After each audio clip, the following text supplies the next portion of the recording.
On offense plus facilement celui qu'on aime que celui qu'on craint. Machiavel.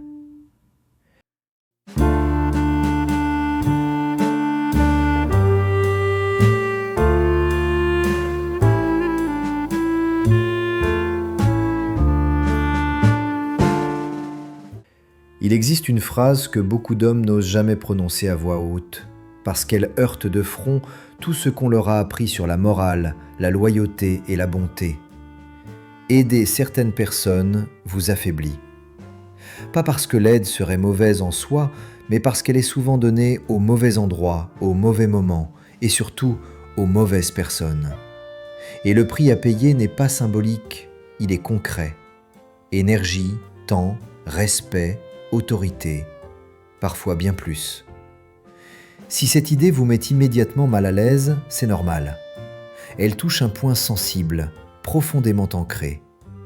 On vous a appris que refuser d'aider est égoïste, que dire non est moralement suspect, que la générosité est toujours une vertu. Machiavel, lui, n'a jamais pensé en ces termes. Il observait les conséquences, pas les intentions. Et ce qu'il aurait vu aujourd'hui confirmerait exactement la même chose qu'à son époque. Certaines personnes transforment votre aide en faiblesse structurelle. Regardez votre propre vie. Combien de fois avez-vous aidé quelqu'un en espérant, consciemment ou non, que cela créerait de la reconnaissance, de la loyauté, un lien plus fort? Combien de fois cette aide a-t-elle produit l'effet inverse? Dépendance accrue, demande répétée, respect diminué. Vous n'êtes pas naïf. Vous l'avez déjà constaté. Et pourtant, vous recommencez. Non par manque d'intelligence, mais par conditionnement moral. Le problème n'est pas l'aide, le problème est l'asymétrie. Quand vous aidez quelqu'un qui ne cherche pas à se relever, mais à se reposer sur vous, vous créez une relation déséquilibrée. Et dans toute relation déséquilibrée, le respect finit par disparaître. Machiavel l'avait compris sans détour. L'homme qui reçoit sans contrepartie ne se sent pas redevable, il se sent supérieur. C'est ici que beaucoup se trompent lourdement. Ils croient que la gratitude est automatique, qu'un service crée naturellement un lien positif. Dans la réalité humaine, c'est rarement le cas. L'aide répétée crée souvent une habitude, et l'habitude crée une attente. Puis l'attente se transforme en droit implicite. Le jour où vous refusez, vous devenez le problème. Ingrat, dur, injuste, alors que vous avez simplement cessé d'alimenter une dynamique malsaine. Machiavel n'aurait jamais parlé de bonté abstraite. Il aurait parlé de conséquences politiques et psychologiques. Aider quelqu'un sans exiger qu'il change sa trajectoire, c'est renforcer exactement ce qui le maintient faible. Et c'est aussi vous placer progressivement dans une position de ressource exploitable. Celui qui peut faire appel à votre culpabilité a déjà pris un ascendant sur vous. Entre 35 et 55 ans, cette mécanique devient particulièrement dangereuse. Vous n'avez plus l'énergie illimitée de la jeunesse. Votre temps est plus précieux. Vos ressources sont plus ciblées. Pourtant, beaucoup continuent à se comporter comme s'ils pouvaient se permettre de porter tout le monde. Famille, collègues, amis, partenaires. Ils confondent responsabilité et sauvetage. Et ils paient cette confusion par une fatigue profonde, souvent accompagnée d'un ressentiment qu'ils n'osent pas s'avouer. Il faut dire les choses clairement. Tout le monde ne mérite pas votre aide. Non pas en termes de valeur humaine, mais en termes de dynamique.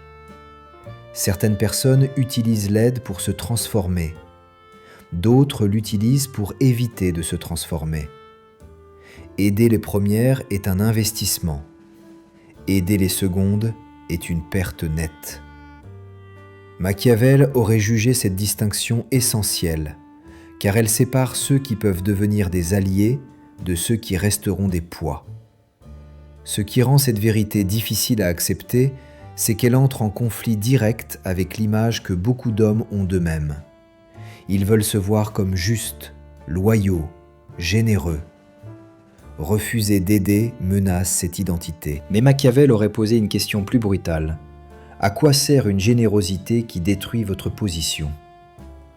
Dans un monde de rapports de force, se sacrifier pour ceux qui n'évoluent pas n'est pas une vertu, c'est une erreur stratégique. Il existe un type de personne en particulier que Machiavel aurait identifié immédiatement. Celle qui transforme chaque aide en preuve que vous êtes disponible et chaque refus en trahison. Elle ne progresse jamais réellement. Elle promet, se plaint, explique. Elle parle de ses difficultés, de son passé, de ses intentions, mais ses actes ne changent pas. Et plus vous aidez, plus elle s'installe. Ce type de relation n'est pas fondé sur l'échange, il est fondé sur l'absorption. Beaucoup d'hommes restent prisonniers de ces dynamiques par peur d'être perçus comme durs. Ils préfèrent être utilisés que mal jugés. Ils confondent compassion et faiblesse. Machiavel, lui, savait que la compassion sans cadre est une invitation à l'abus, et que l'abus, une fois installé, est extrêmement difficile à démanteler sans conflit. C'est ici qu'intervient la partie que peu abordent franchement, la responsabilité personnelle. Aider quelqu'un qui refuse de porter sa part de responsabilité, c'est l'encourager à continuer. C'est lui envoyer un message implicite. Tu peux rester comme tu es, je compenserai. Ce message est destructeur pour lui et pour vous. Dans cette vidéo, nous n'allons pas parler de devenir froid, insensible ou égoïste. Nous allons parler de discernement, de limites, de choix conscients et surtout d'une règle pratique, simple, applicable immédiatement, qui permet de distinguer ceux qu'il faut soutenir de ceux qu'il faut laisser faire face aux conséquences de leurs actes. Cette règle agit comme un filtre, un révélateur, et elle change radicalement la manière dont les autres vous perçoivent. Mais avant d'y arriver, il faut aller plus loin. Comprendre pourquoi certaines personnes réagissent mal à l'aide, pourquoi elles perdent le respect, et pourquoi refuser peut parfois être l'acte le plus constructif possible. Car tant que vous ne comprenez pas ces mécanismes, vous continuerez à confondre bonté et auto-sabotage. Dans la suite, nous allons identifier précisément les profils qui transforment votre aide en piège et les signes qui ne trompent jamais. Une fois que vous les voyez, il devient impossible de revenir en arrière. Il existe des profils récurrents, presque universels, que Machiavel aurait immédiatement reconnus. Pas parce qu'ils sont rares, mais parce qu'ils obéissent à des mécanismes humains constants. Ces personnes ne sont pas forcément mauvaises, ni consciemment manipulatrices. Elles sont simplement structurées d'une manière qui transforme l'aide reçue en dépendance, puis en ressentiment. Et c'est précisément ce qui les rend dangereuses pour ceux qui donnent sans cadre. Le premier profil est celui du perpétuel en difficulté. Il a toujours une raison valable, toujours une explication, toujours un contexte défavorable. Ce n'est jamais totalement de sa faute. Il traverse une mauvaise période, puis une autre, puis encore une autre. À chaque fois que vous aidez, il respire. À chaque fois que vous vous retirez, il s'effondre. Ce type de personne ne cherche pas une solution, mais un amortisseur. Et plus vous amortissez, plus il chute violemment dès que vous cessez. Machiavel aurait vu là un problème structurel. Aider sans exiger de changement revient à stabiliser l'échec. Vous empêchez la confrontation nécessaire avec la réalité. Vous retirez à l'autre la seule chose qui pourrait le forcer à évoluer, la conséquence. Et tôt ou tard, cette personne ne vous verra plus comme un soutien, mais comme une béquille injustement retirée. La gratitude se transforme alors en reproche silencieux. Le deuxième profil est plus subtil, le prometteur. Celui qui parle bien, qui explique ses projets, ses intentions, ses plans futurs. Il sait rassurer. Il sait donner l'impression qu'il est sur le point de changer. Cette fois, c'est différent. J'ai compris. J'ai appris de mes erreurs. Et vous voulez y croire, parce que son discours flatte votre intelligence et votre espoir. Mais les actes, eux, restent étrangement identiques. Machiavel savait que les paroles sont l'outil favori de ceux qui veulent différer l'effort. Tant que vous aidez sur la base des intentions plutôt que des actions, vous êtes manipulable. Non pas par malveillance, mais par votre propre désir de croire au potentiel de l'autre. Or, le potentiel non réalisé n'a aucune valeur stratégique. Seuls les comportements répétés comptent. Tout le reste est un récit. Le troisième profil est celui du victimisé moral, celui qui transforme chaque refus en attaque personnelle. Il ne vous demande pas seulement de l'aide, il exige une validation morale. Si vous refusez, vous êtes dur, égoïste, inhumain. Il ne discute pas la situation, il juge votre caractère. C'est un piège puissant, car il exploite directement votre image de vous-même. Machiavel aurait vu là une forme de domination inversée. Celui qui vous fait porter la culpabilité contrôle déjà la relation. Il ne cherche pas une aide ponctuelle, il cherche un ascendant émotionnel. Et tant que vous acceptez ce jeu, vous êtes piégé. Car chaque aide future devient obligatoire et chaque limite devient une faute morale. Ce type de dynamique ne peut jamais être équilibré. Il doit être stoppé. Le quatrième profil est celui du consommateur d'énergie. Il ne demande pas toujours de l'argent ou des services concrets.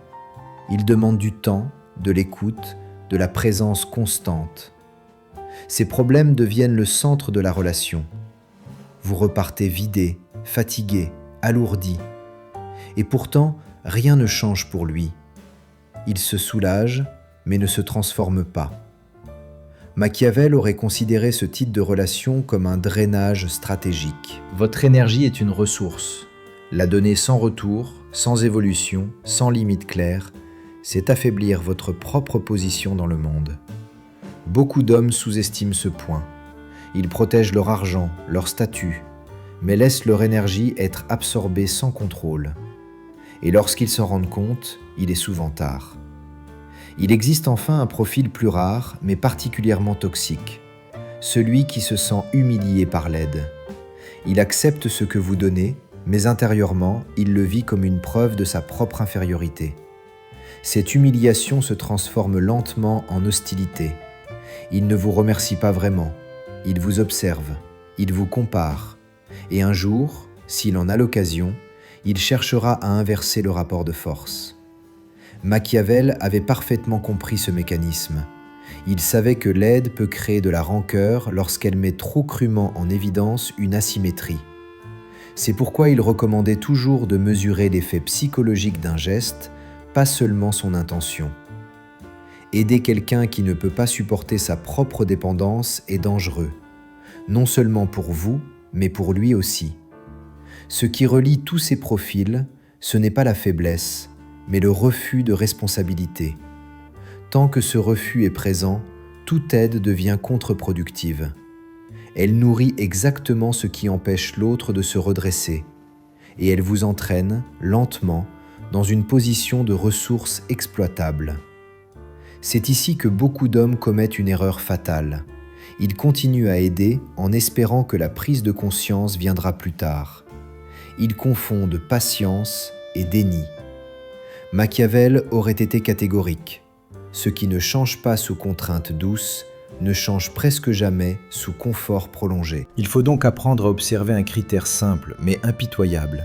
Que se passe-t-il après votre aide? Y a-t-il un changement mesurable? Une prise de responsabilité? Une réduction progressive de la dépendance? Ou au contraire, une augmentation des demandes, des attentes, des justifications? Ce critère ne ment jamais. Il révèle immédiatement la nature réelle de la relation.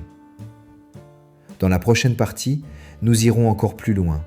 Nous verrons pourquoi refuser d'aider peut parfois produire plus de respect que donner, et comment poser une limite sans conflit ouvert, sans justification excessive et sans perdre votre position morale. C'est ici que la plupart échouent, non par faiblesse, mais par manque de méthode. Refuser d'aider est souvent perçu comme un acte brutal, presque hostile. Pourtant, dans de nombreux cas, c'est exactement l'inverse. Le refus clair, posé, cohérent est parfois la seule manière de restaurer une relation saine, ou de révéler qu'elle ne l'a jamais été. Machiavel l'aurait compris immédiatement. Le respect ne naît pas de la générosité incontrôlée, mais de la prévisibilité ferme. Les hommes respectent ceux dont les limites sont claires, même lorsqu'ils les contestent. La plupart des conflits liés à l'aide ne viennent pas du refus lui-même, mais de la manière dont l'aide a été donnée auparavant. Lorsque vous avez longtemps aidé sans cadre, sans condition, sans temporalité définie, vous avez créé une attente. Et toute attente non satisfaite devient une frustration. Le refus, dans ce contexte, est vécu comme une rupture, alors qu'il n'est que la correction tardive d'un déséquilibre. Machiavel aurait dit que l'erreur n'est pas dans la fermeté, mais dans la mollesse prolongée. Il faut comprendre une chose essentielle. Le respect ne se négocie pas émotionnellement. Plus vous expliquez, plus vous vous justifiez, plus vous cherchez à être compris, plus vous affaiblissez votre position. Vous envoyez un message implicite. Votre décision est fragile, discutable, réversible. Et ce message est immédiatement exploité. À l'inverse, une limite posée sans agressivité, sans excuse excessive, sans débat inutile, crée une tension brève, mais structurante. Machiavel savait que la clarté est toujours moins coûteuse que l'ambiguïté. Dire non une fois clairement est moins destructeur que dire oui 1000 fois à contre-cœur. Car chaque oui non assumé se transforme en ressentiment. Et le ressentiment finit toujours par s'exprimer, souvent au pire moment, sous la pire forme. La maîtrise totale implique donc d'assumer le refus comme un acte normal, parfois nécessaire, jamais honteux. Beaucoup craignent qu'un refus les fasse paraître durs ou inhumains. En réalité, ce qui détruit votre image n'est pas le refus, mais l'incohérence. Aider aujourd'hui, refuser demain, aider encore puis exploser. Cette oscillation crée de la confusion et de la méfiance. Machiavel aurait jugé cette instabilité dangereuse. Un homme dont les décisions varient selon la pression émotionnelle est imprévisible, donc exploitable.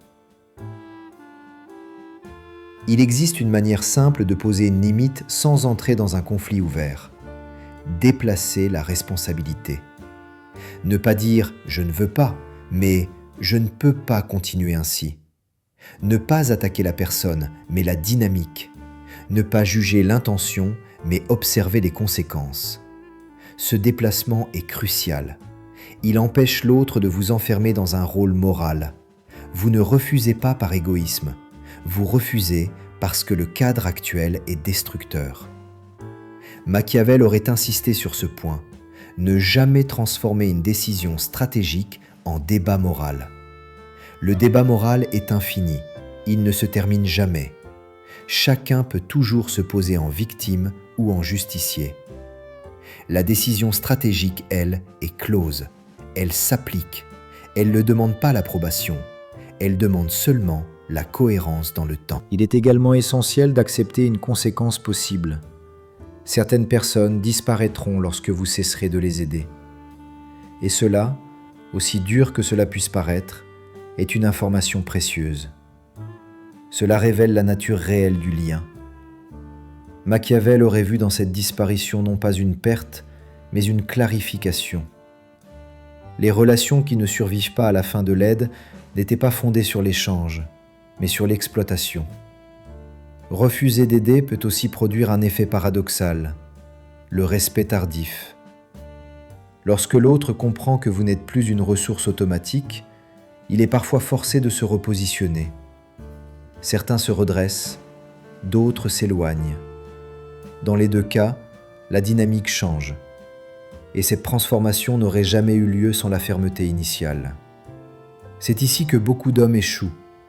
Ils posent une limite, puis la retirent dès que l'autre insiste, se plaint ou dramatise.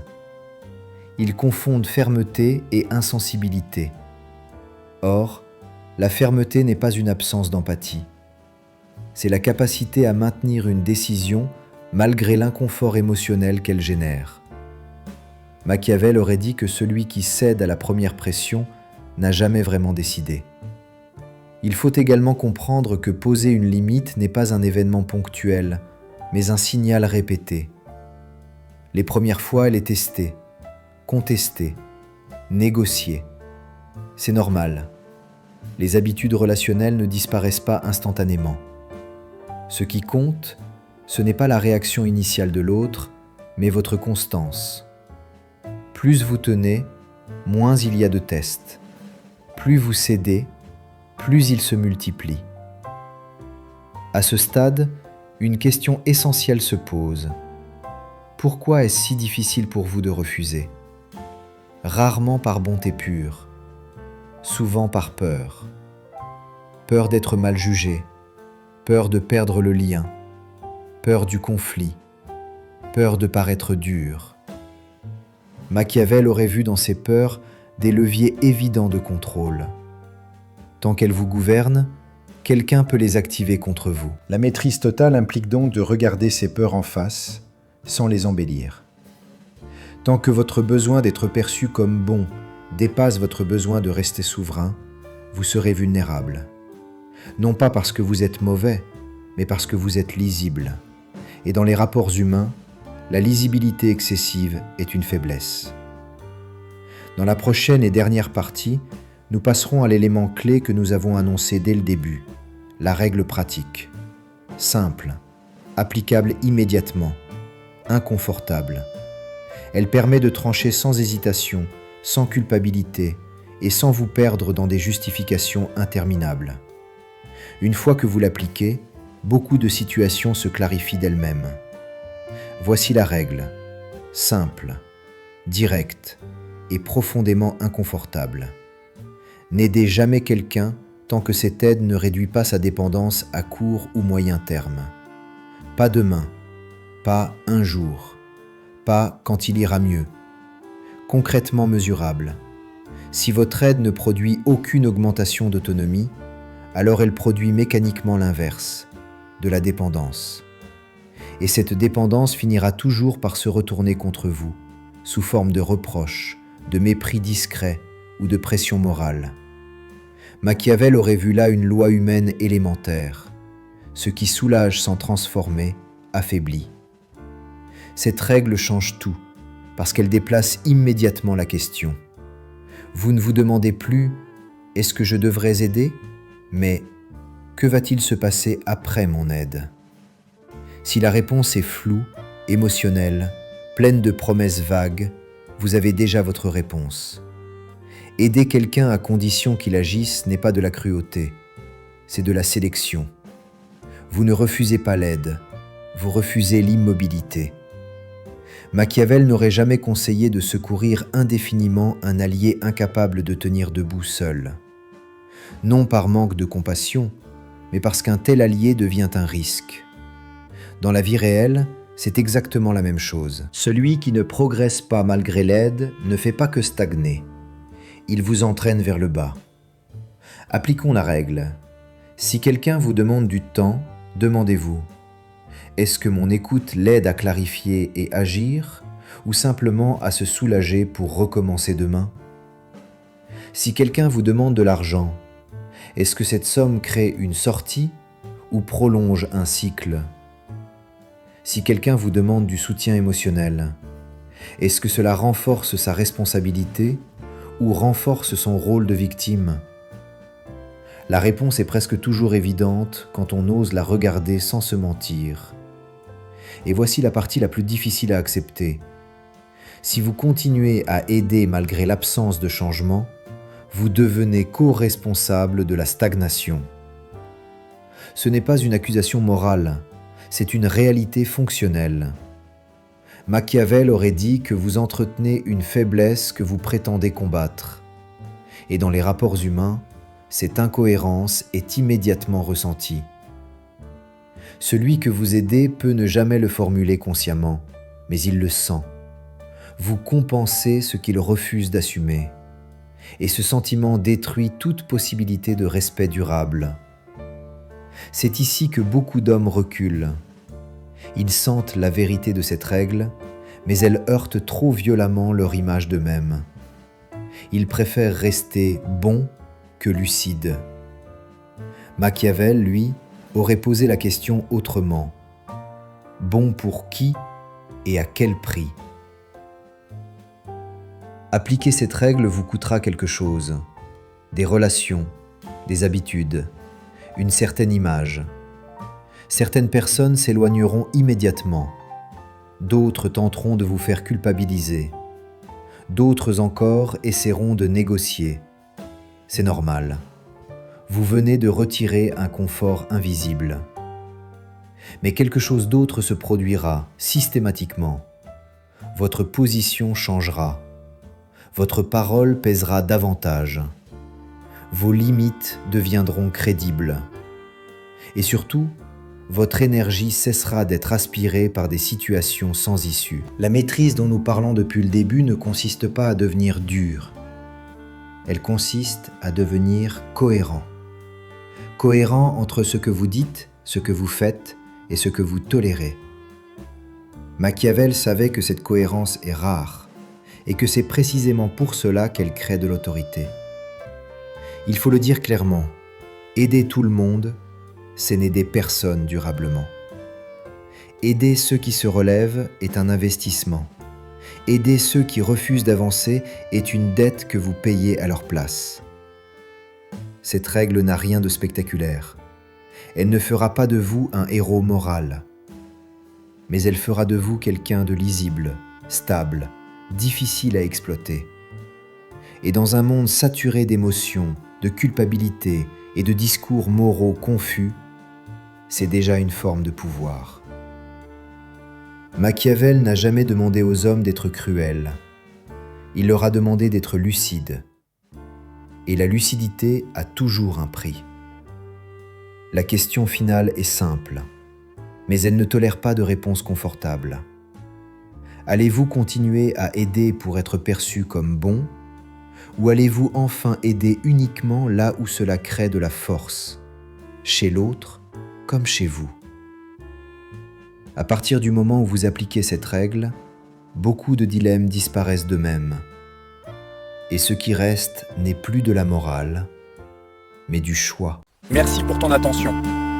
Si cette vidéo t'a parlé, écris quelques mots en commentaire. Et si ce format te convient, tu peux t'abonner.